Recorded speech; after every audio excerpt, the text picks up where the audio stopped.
All right, you guys, welcome back to Alaria TCG for the How to Play video number 3. If you haven't watched the videos before on how to play, go check them out. You will need to be able to watch it to kind of understand what we're talking about and what we'll be referencing. But here in this video, you're going to start to be able to see the unique game design that we have, the mechanics. There's going to be a lot of strategy to be able to have it successful. It's not about simply having strong summons. All right, and I know that's a big problem with other TCGs is they worry about having, I have a low cost, but the ability is just so far out there that it kind of messes me over just because he has a better card or she has a better card than me. We're not going to have that in this game, and you're going to hopefully start to be able to see why. But like we mentioned in the past videos, we've done everything we can to avoid all the pitfalls that you see with other TCGs, even the way we do our rarities, where, that way it avoids pay to win. So today we're going to be talking about the active zone. So I'm using these 5 slots here, and I've got my deck, or my spell book. All right, now, as mentioned before, we have 2 phases in the game. You got your pre-battle phase and you got your battle phase. Your pre-battle phase is where you draw your cards up to 10. Once you have 10 cards in your hand, you start placing summons down on the field. All right. So the player who goes first cannot attack another summons with another summons. You can cast spells and anything else, but you cannot actually attack another summons with another summons. So flip a coin, decide which player goes first, or roll the dice, however you want to do it. Whoever goes first in the battle cannot attack a summons with another summons. And then once the battle is done and you go to the next battle, the person who went first last time will go second this time. All right? Pretty simple. Now, I know we mentioned being able to play cards and place cards. You don't keep drawing until you're able to play. So for example, it's like, oh, I got a Molly Poison Spider. Cost is 5. I can't pay the cost for it right now. Well, you can still place it though. So basically, anytime you have a summons, you can place it. All right. So once you place 5 summons, now the game is split up. And you got your opponents right here. The game is split up to 3 actions you can do per turn. All right. Only 3. And at the very beginning, every time you place your summons, they go in face down position called hidden position. All right. At the beginning of each of your turns, if you have cards in hidden positions, you have to reveal at least one. And that means doing this. I reveal it. All right. That's one action. Okay. And once I reveal it, and its cost is paid, in this case the cost is 0, then it's considered active. And any summons can only reveal once in a turn. So a summons cannot reveal multiple cards in the same turn. So what that means is I can use this card, this summons, to reveal another. So one action, all right? And I'm not attacking because I don't know what it is, but I'm revealing it. Boom, all right? Now this one's revealed. Okay. Now that's a baby fire drake. Its power is 3. My power is 4. That's 2 actions I took, and now I can, let me grab it. Now, for my 3rd action, I can attack it. And like mentioned before, once I attack it, my 4 beats the 3. Then this now goes into my reserve pile that I can use to pay the cost of something else. Once I attack with another summons attack, it gets deactivated for the rest of the battle. Not till your next turn, but for the rest of the entire battle, it is now deactivated. So you really got to think. Just because you can destroy a monster doesn't mean you always want to, especially if you don't know everything that they have. So sometimes you may just want to say, okay, well, let's just reveal another one. Okay. This is also helpful. So it's nice to have your cards hidden down because they can't automatically be attacked and destroyed. But you've also got to think it automatically takes one of your actions because you do have them hidden. So depending on how you play and how you place them, which again we're going to talk about here in a little bit, what that means. But you really got to think about it. There is a strategy to it, so you want to make sure that you're playing your cards right. All right, so let's see here. I kind of wrote these down because I want to make this really organized and kind of go systematic step by step, so that way there won't be any questions about it.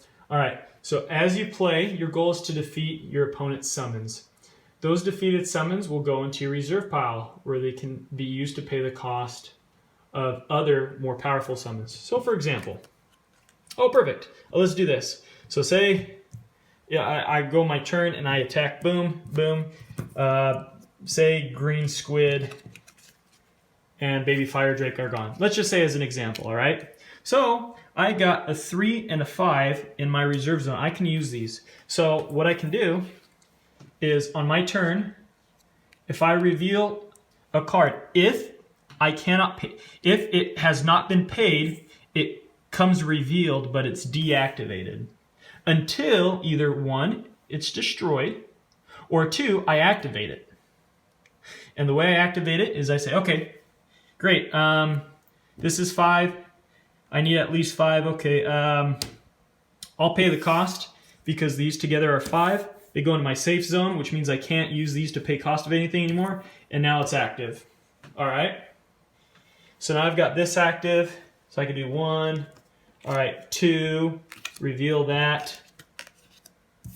Okay, and then because I can't reveal anymore, I can't reveal anymore with this one. Let's just say I attack this. All right, so this is a 9. It beats the 3. Boom. All right. So now its power is 3. We're going to explain what the R means, but that number right before the R means its power. Okay, great.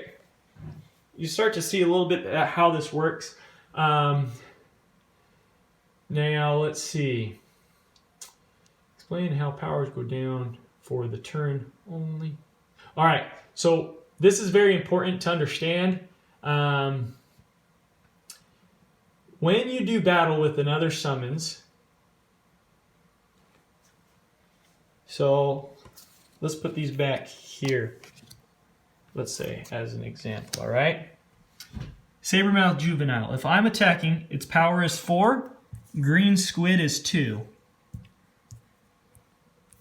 The powers is its attack and also its defense. There's not 2 separate numbers. They're all the same. So its attack is 4, its defense is 4. Okay? So if I attack this, green squid, boom. Green squid is down and out. We'll place this here because I'm placing all the cards back, let's say. Green squid is down and out. Boom. This does 4 damage. 4 is greater than 2. Awesome. All right. Now, green squid, its 2 also did damage to my 4. So for the rest of my turn, it's down to 2. That may seem familiar to you with other people who play other types of TCGs, and so that concept isn't too unfamiliar with you. So, or like let's say it was 3. This was a 3 here, and 4. So my 4 beats this 3. So he's down to 1 for the rest of my turn, but this is destroyed. All right, pretty simple. Now, what this is going to allow is going to make it really nice. You have an option to attack with multiple summons, and the importance of choosing which order to attack is very important. Attacking an opponent summons with multiples of your summons requires you to exceed their summon's powers by at least 1 to destroy it. So whatever it takes for one summons to destroy another, it requires 1 more power for multiple summons to destroy another. So I can actually say, or these can actually say, okay, this is stronger. So if my opponent's saying, okay, this is stronger than this one's stronger than that one, but I can use these 2 or let's say like these two, to attack this.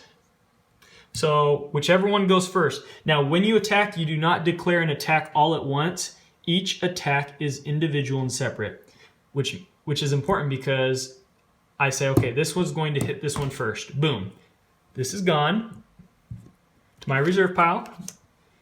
He lost that because he's a 3, but this is down to 1. So on his second action, he's going to attack that because now that's a 1 and that's a 3. Boom, this goes into his reserve pile. Make sense? And for the rest of his turn, it's down to 1 to 2 because again, this 3 hit this 4, although this died. 4 minus 3 is 1, so he was left with just 1 power left. And when this did battle with this, it destroyed it because this 1 took 3 damage, but that 1 did damage to the red beat fire drake. So the rest of the opponent's turn, he's now down to 2 because 3 minus 1 is 2. Does that make sense? So pretty simple here. This is why, this is one of the things we absolutely love is, let's see if we have, because this is one of the biggest reasons for the problem we've seen other TCGs is, honestly, and think about it, if you collected and you built up and you started getting all these good cards and you get all these powerful ones like a Molly Poison Spider, or oh my gosh, I got a Pyro Stallion 17, what use would you have for weak cards anymore? Here's the thing. This is why it's so great, because when because you declare them separate attacks, I say, okay, I'm going to attack, let's say this one's a really powerful one and this is a 1. Boom. I'm going to attack this.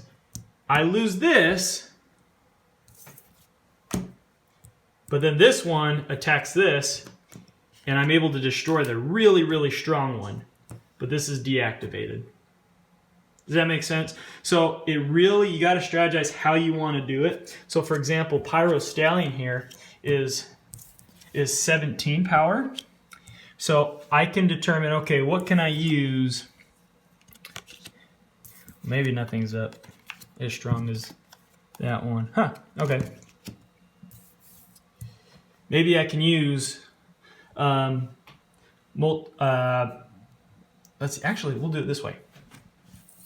Sorry, you guys, we're going to do a little switcheroos. We're going to do this, and this is going to explain it. Now, again, if you have any questions or comments, please let me know. I hope this isn't too confusing. Oh, heck, who knows? It probably is for you. But we'll get it sorted out here. All right. So we got Pyro Stallion. Okay. These are all revealed. It's a 17. Okay. So what I'm going to do is I'm going to attack with multiple. I can attack, because I have 3 actions, I can attack with up to 3.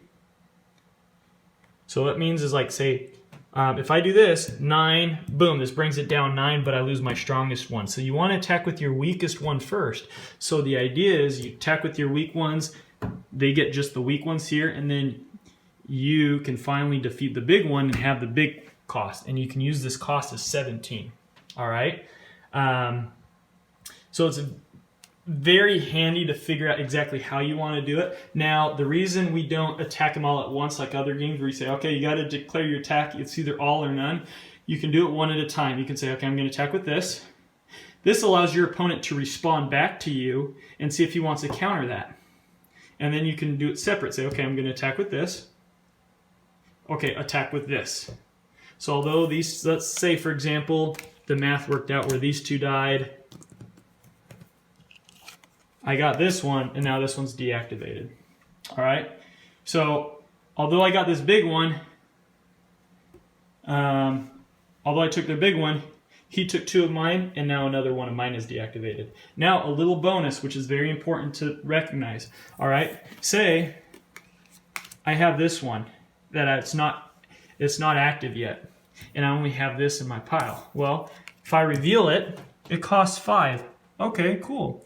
Oh my goodness, do I really want to activate this, or will it come in deactivated? Because what happens is this gives me 17. I can't split its power points up to pay for it now and then pay for something later because I have extra. You either use the entire card or some of it. But once you use any power points to pay the cost, the whole thing goes into your safe zone.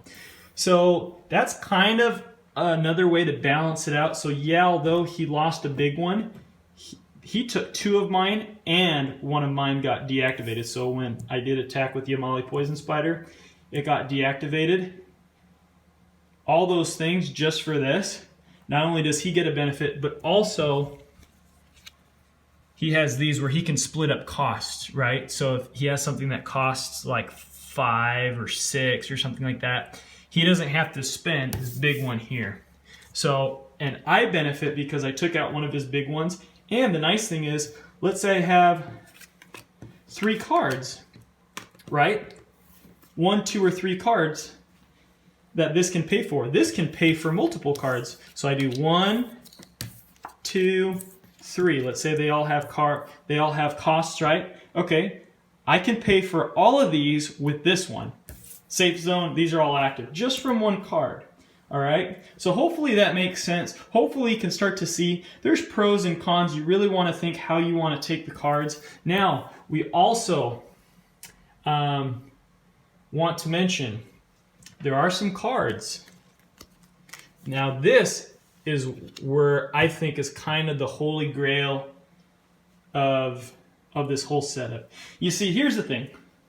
Something that I've noticed with different trading card games is the idea is think fundamentally, and you know what, you guys may not agree with it. I don't know, maybe you've seen it, but this is from my experience, you guys. So bear with me. From my experience, I've seen where when you're placing your cards on the field, there's nothing special about the field, it's just the cards. So if one person has one better cards than another, yeah, it requires some strategy, but they're also, honestly, you gotta really be honest, there is kind of luck to it. We wanted to make ours kind of like chess. So although you have different pieces, the board is the exact same. So you really have to outmaneuver and outplay your opponent. So even though you have, like, for example, a queen, metaphorically speaking, and these pawns, queen is better than a pawn big time, but if played right, a pawn can beat a queen. And this is the holy grail here that I'm mentioning, is range. Because this 3, when this attacks this one here, it attacks for 3. Anytime you go at a range, farther range, its power gets subtracted by 2. Does that make sense? 3, 3. If I want to attack this one with this one, this is 1 range from the adjacent card, because this is normal. Anything else, range 1, range 2, range 1, range 2. If you're talking about this one, you got range 1, range 2, range 3, range 4. For every range you go out, the power points drops by 2. So if I attack with this one, I'm only attacking with 1. So his 3 is going to beat my 1, and this gets destroyed. Now, what this does, though, if I have this on my side, look at this. What does the R mean? It means its power is 3, but it keeps the 3 power within 1 range. So within 1 range, 1, 1, so he can still attack for 3. Only after he breaks out of his range will he drop. This one has range 3, which is very helpful, really handy. So what does this mean? With 2, I can attack 2, 2, 2, 2 within its range. It's got 3 range. So it attacks with 2 within 1, 2, 3. So it doesn't drop within its range. When you're revealing cards, all right, same exact thing. But the thing is, if it's out of your range, you can't reveal it. So for example, this is 4. So if I go out of range, its power is now 2. If I go out of range again, it goes down another 2, which makes it 0. See, 2, 4. Oh, it's already power 4, it's 0. I cannot reveal this one with this one. You cannot reveal when you have a 0 card. So you can only reveal within this range. Makes sense? But with this one, because it's got range 3, I go, okay, 1, 2, 3. I'm going to reveal that one with this one. Okay, so what does this do? It means if my opponent's Pyro Stallion's right here, if it wants to attack this one, it's going to go 1, 2, 3, 4. It's going to lose 8 power, which means it's going to bring it down to 9. And what does this do?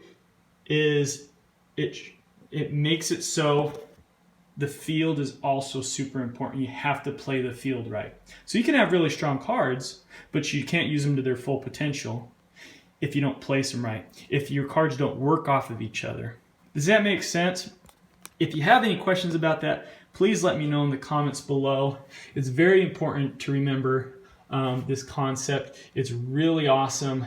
And let me see. If a card is revealed and has a cost, at the time it is revealed, you must pay the cost. Okay, yep, we talked about the costs. All right, we pay it again, and we talked about the idea of cashing in. So if I want to play like this one, I cash it in, means I just pay its cost, cash these in, can't no longer use it. And I can use whatever combination of summons to pay the cost of whatever combinations of summons I want to activate. So the nice thing again with that is you really got to strategize not only how but when you activate your cards.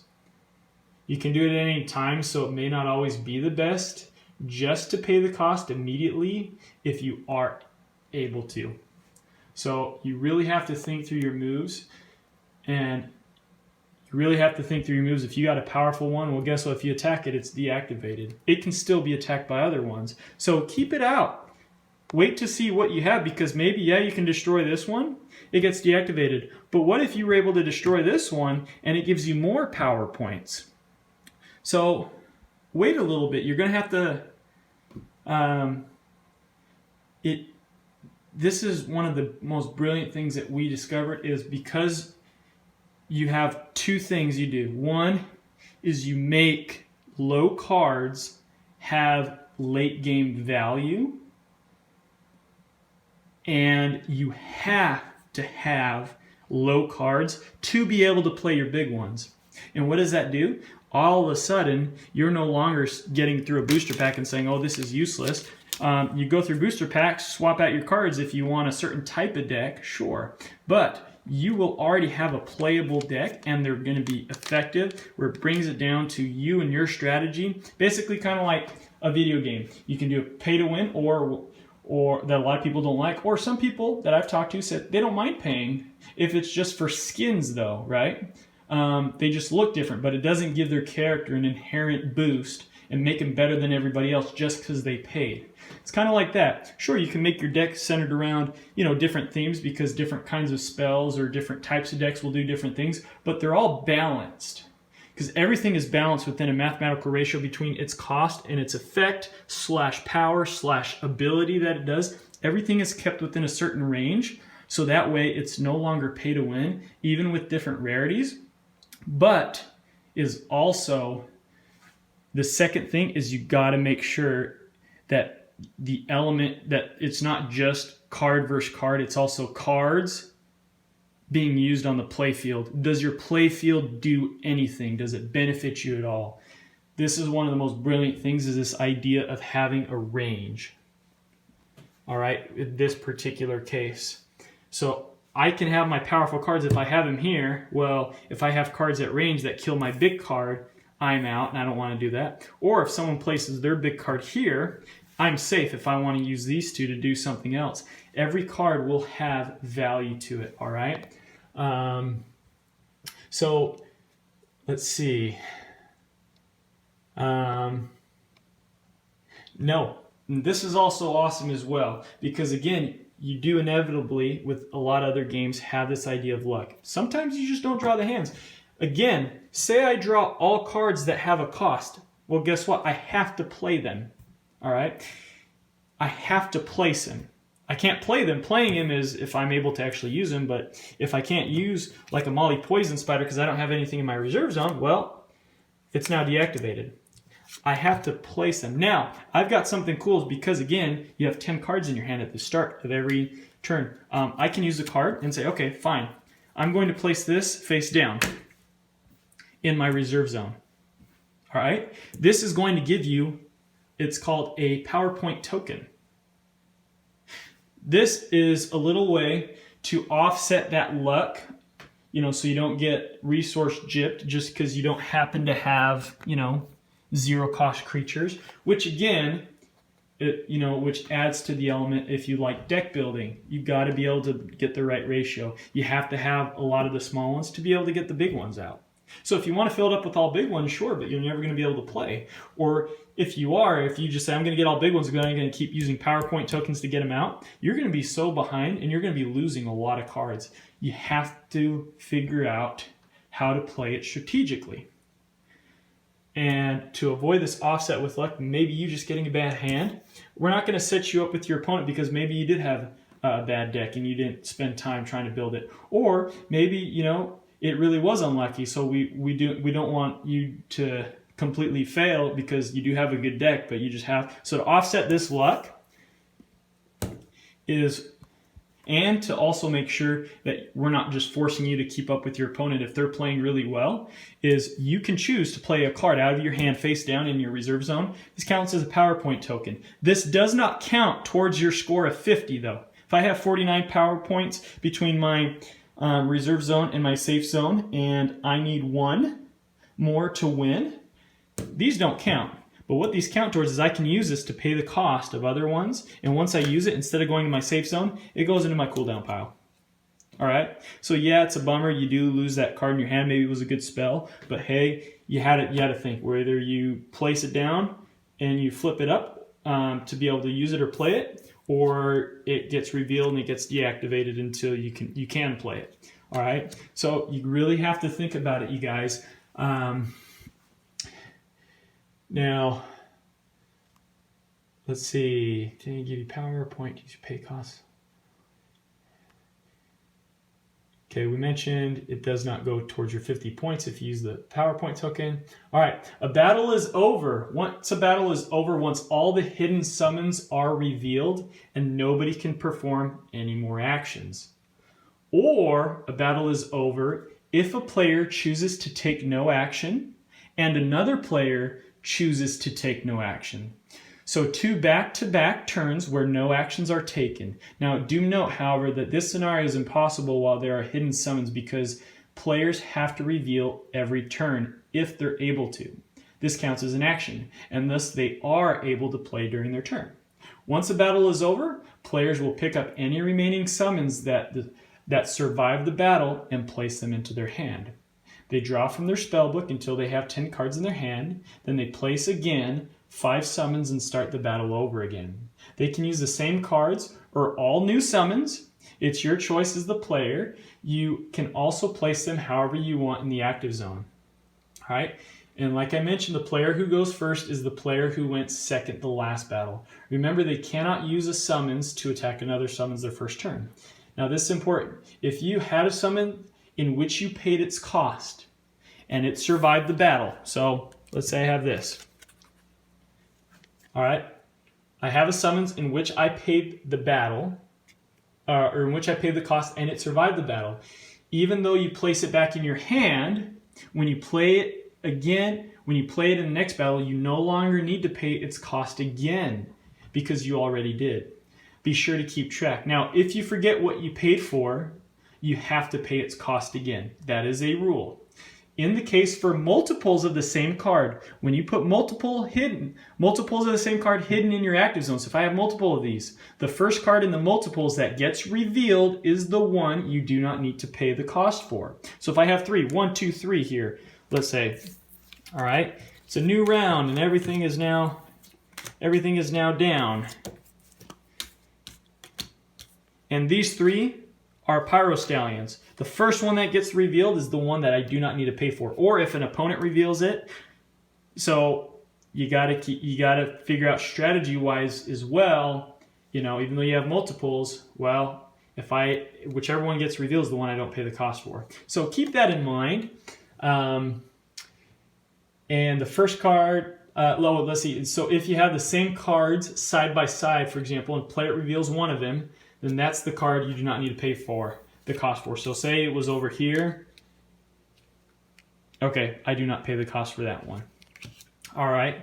The second one revealed is the one I do pay the cost for. So be mindful of that when planning your strategy and placing multiples of the same card. If both survive the battle and are placed back into your hand, then just as before, you do not need to pay its cost because they've been paid for. The same situation goes for 3 multiples and 4 multiples. In the example of 3 multiples on the field, the first 2 revealed multiples are free, but the third multiple you pay for. Same goes for 4. Now, as far as the amount of copies you can have of a card, summons, spells, or artifacts, they change depending on rarity. You can have up to 4 copies of common cards, the ones with the silver borders. You can have up to 3 copies of special cards, which is the blue borders. You can have up to 2 copies of the rare cards, which are the ruby red borders. You can have 1 copy of each of legendary. And you can have only 1. Let's see if I can find it here. And the white one is a godly card. You can only have 1 godly card in your deck at a time. You can't have multiples, separate copies. No. You can only have 1 godly card. 1 white. Legendary, the gold, you can have only 1, but you can have multiple legendaries, just 1 copy. Ruby is 2 copies. This light blue, the sapphire, is 3. And the common is 4. All right. So that's how you do it. So again, we want to make this really kind of like card chess-like. You may play with the same deck, you may use the same cards, but gameplay is always going to be different, unique, and fresh. Hope this made sense. I hope you really understand. So in general, you place 5 cards down. Every turn, you have to reveal a card. You can reveal multiples. You have up to 3 actions. Every time you attack, your power goes down for the turn. And if your power goes down to 0, it is destroyed. It goes into its respective reserve. Whoever destroyed it goes in the reserve zone. When you use it to cash it in, it goes into your safe zone. First person to get 50 points between their reserve and their safe zone will win the game. All right. If a card's revealed and you don't pay the cost for it, it gets deactivated. Whenever I attack and it doesn't get destroyed, it gets deactivated. They can still be targeted. You can place the player can play counters or whatever. Some cards will have effects, and it explains it, so you don't have to think, oh, what does it do? It'll explain what the effects do. Pretty simple. All right, you got your ranges, the holy grail of this game. You got your ranges here. How do ranges go? How do I want to place it? Do I want to place ranges within here? So if I get a really powerful one, like for example, Terratran, 28, but within 2 range. Boom, if I place this in the middle here, it's the most powerful. I can go 1, 2, 1, 2. I have access to the whole spectrum where I can attack with 28. Or do I place it here, where I go 1, 2, and I want it protected because maybe he has some powerful cards, so I don't want him to be able to reach. So yeah, I'm going to make it harder for him to reach to get these, because if it's in the middle, and I know he's got powerful ones, or not as powerful, but he's got very powerful ones, it's a lot easier to get kind of bombarded. So think about the gameplay, you guys. How you want to play, how you want to strategize. Again, location, location, locations, just like they say. So although you have cards, you can make your decks however you want. It's going to require a lot of strategy. The game was designed for those who win are the ones who are actually skilled.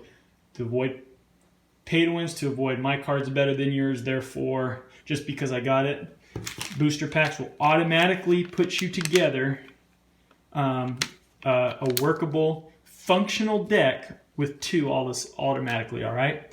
And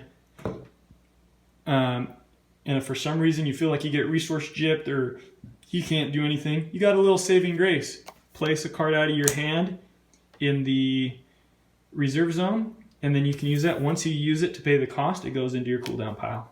Very simple, guys. Please let me know if you have any questions. I know this was a long video, but I really hope you really understand the concept of these. It is really, really fun. It makes the game really interesting. The next 2 videos are going to be super short because this is the main bulk of it, you guys. All right, thanks so much for watching. Until next time.